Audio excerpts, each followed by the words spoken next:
Hi, I'm ED-SKaR, and this is the Elf Rogue in the Dungeons & Diversity set from Strata Miniatures. Available for both physical purchase and as an STL download if you have your own 3D printer. So Amethyst Quill has bought the files and had me print them for her, and has given me the opportunity to paint this one. So thank you, Amethyst Quill. This line of models is in response to a recent movement, I guess you'd call it, in the D&D community and tabletop gaming community, where someone has written some unofficial rules for Dungeons & Dragons so that you can use a character in a wheelchair, which I think is pretty important, because now we're able to include more types of people in our games. And when it comes to character generations, more options is always a good thing. So as this is such a special model, I thought I'd get a start with a special technique, or at least something that I haven't really tried very much before, and that is using an airbrush. And my intention was to get a bit of a zenithal highlight, and then to use some umber inks to tint most of the woodwork, and if that had worked, that would have given me a really nice undertone to build up all of the other colours from. Unfortunately, I have no luck whatsoever with my airbrush. The spraying that I had intended would have taken 60 seconds if I could work out how an airbrush actually functions, but I can't, so it took me an hour before I finally gave up. I did manage to get some of the raw umber down, and so that did tint the wood, but it wasn't anywhere near as strong as I wanted it to be. So I'll just have to cope with that and put more effort into doing the brushwork and maybe using some washes. Getting started on the brushwork, which will now form the vast majority of painting this model, I wanted to get all of the base coats down first. Now you'll notice I'm trying a new camera angle here, and you'll also notice that it's horribly out of focus pretty much the entire way. You won't have to worry too much, as I'll go back to my top-down view momentarily. However, I do specifically want to show that I'm underpainting the trousers here with pink. The temptation to actually just paint them pink was quite strong, but I wanted to paint them yellow, and the yellow I've got is rubbish, as quite a few acrylic yellows are. So I gave it a coat of pink first, and then the yellow go on top, and we'll talk about washes and highlights later on. Also base coating all of the metals in black and some of the armor panels in green. So I'd like to make a few mentions on the model itself, or rather my print of it. I realised while painting this model that trying to paint these prints to a display quality or the best of my ability is actually much more difficult than painting a cast model. And partly that's to do with the layer lines. Now, even though the layer lines are smaller on a resin printed part, they are still there. But I think it's also to do with the texture of the surface as well, not just the layer lines.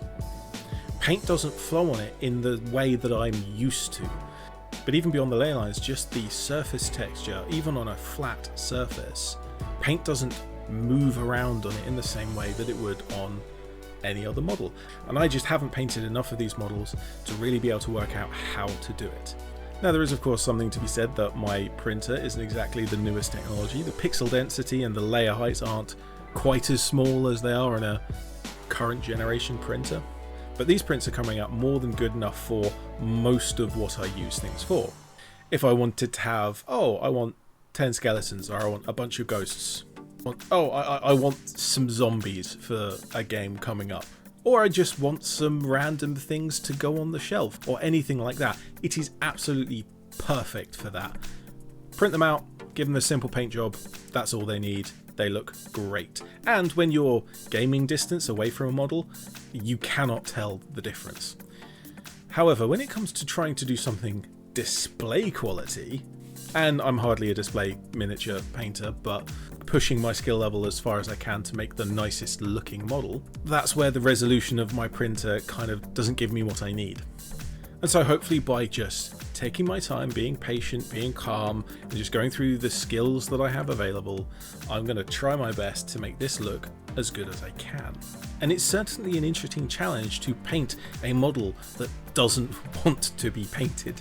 I've found that some techniques work better than others, particularly with wet blending, strangely enough, and I'm not sure if that's just because there's a thicker layer of paint, slightly thinner paint because you're adding more water, but thicker physical layer that then dries into the surface. And I'm not sure about the physics of that, and I'm not going to do any maths of surface tension and viscosity to try and confirm or deny that. But I'm getting on with wet blending, and so I'm going to focus on trying to to use that technique as much as I can here. Not to harp on about negative stuff for too much, but there has been a rather unfortunate backlash to these models. And it is really just trolls saying that when a person goes into a wheelchair, they cease to exist, which is entirely untrue. Or that someone in a wheelchair is completely incapable of moving, which is also untrue. And there are many questions that these ne'er-do-wells have, but there's one that I'd like to address directly. Name one person who has actively used a character in a wheelchair in a roleplay game before the recent craze of the wheelchair rules has popped up. Okay, ED-SKaR. Yeah, me. I literally have.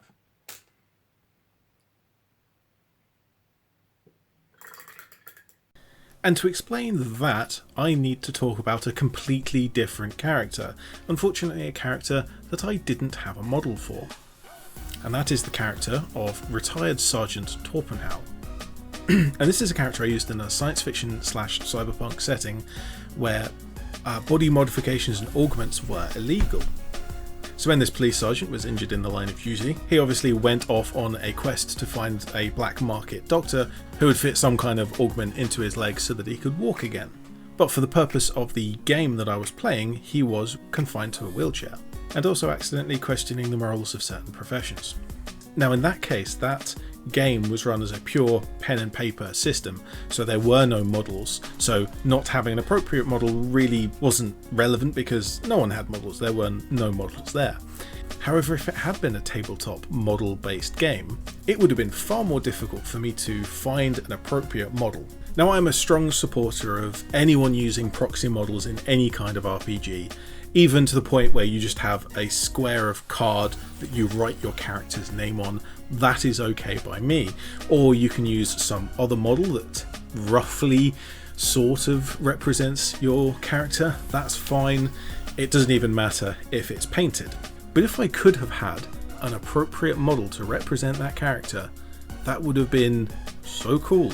And the various digital sculptors releasing stuff online, both free and paid content, are making it possible for people to do that. Now in the case of the model that this video is about, this is an elf rogue. This is a set of 4 and there's more coming from Strata Miniatures and there's more coming from other places as well. And the diversity in options means a diversity in the characters that we can represent with physical models on the table, and that is a good thing.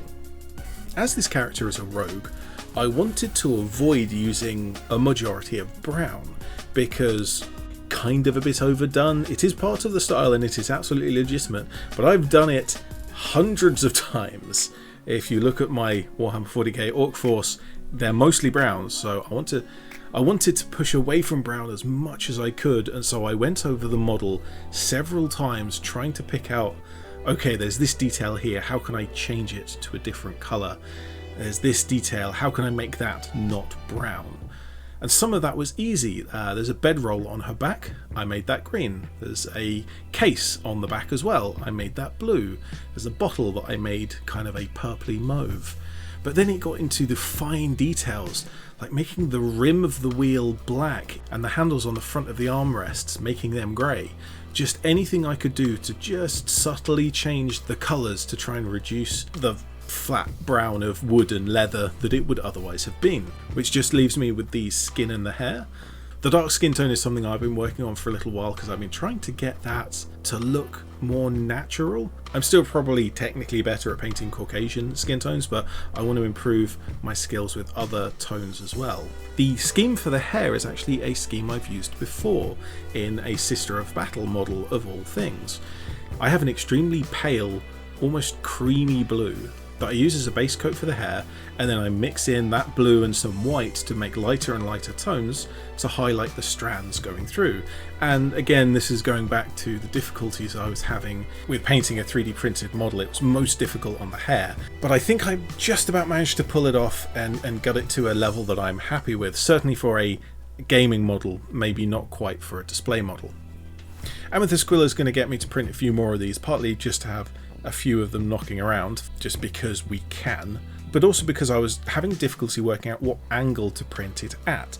For anyone who's looked into resin printing, the angle that you print an object at is going to be very, very relevant to how successful that print is. And I haven't really worked out the best way to print these models. And I want to say that they'd come out better if they were supplied in their separate pieces. I'd be able to rotate them all so that the surfaces where the supports are would be on the inside and wouldn't be visible, and that would be great. I did see pictures of Strata Miniatures making multi-part models, but I think those are actually for the pewter casts, not for the printed versions or the STL. But that is why, if you look extremely closely, in her right hand in the model, she is holding a throwing knife. However, in the physical model that I printed, that's broken away, because unfortunately the angle I printed it at was really bad for that. I am going to have a go at printing them completely upright, with just a ridiculous number of supports underneath the base. But while I'm talking of the base, I want to compare their heights. Because these models are nominally created for D&D, and D&D is nominally kind of the 28 to 32 millimeter height, or sometimes height to the eyes, sometimes height to the top of the head, depending on how you measure it. These models are actually the same height, even though they're sitting down, and that's because they're raised up on the rock that is built into each of their bases. It makes their head the same height as any other model. On the other side, it makes them a lot chunkier because they've got this extra material of the rock to raise them up to that height. And I don't have a problem with this, it's just something I thought I'd mention. It is an interesting choice that they've made. But because this model has both the rock and the base at the bottom, I thought I'd do the one thing that I really never like to do, and that is to paint the base rim black. Now, I have some opinions on base rims, and I'm not going to get into that here, but suffice to say is I don't usually do this, but on this model I did. And with that, the model is done, and she can go back out adventuring. So, I'm ED-SKaR, always will be, and thank you very much for watching.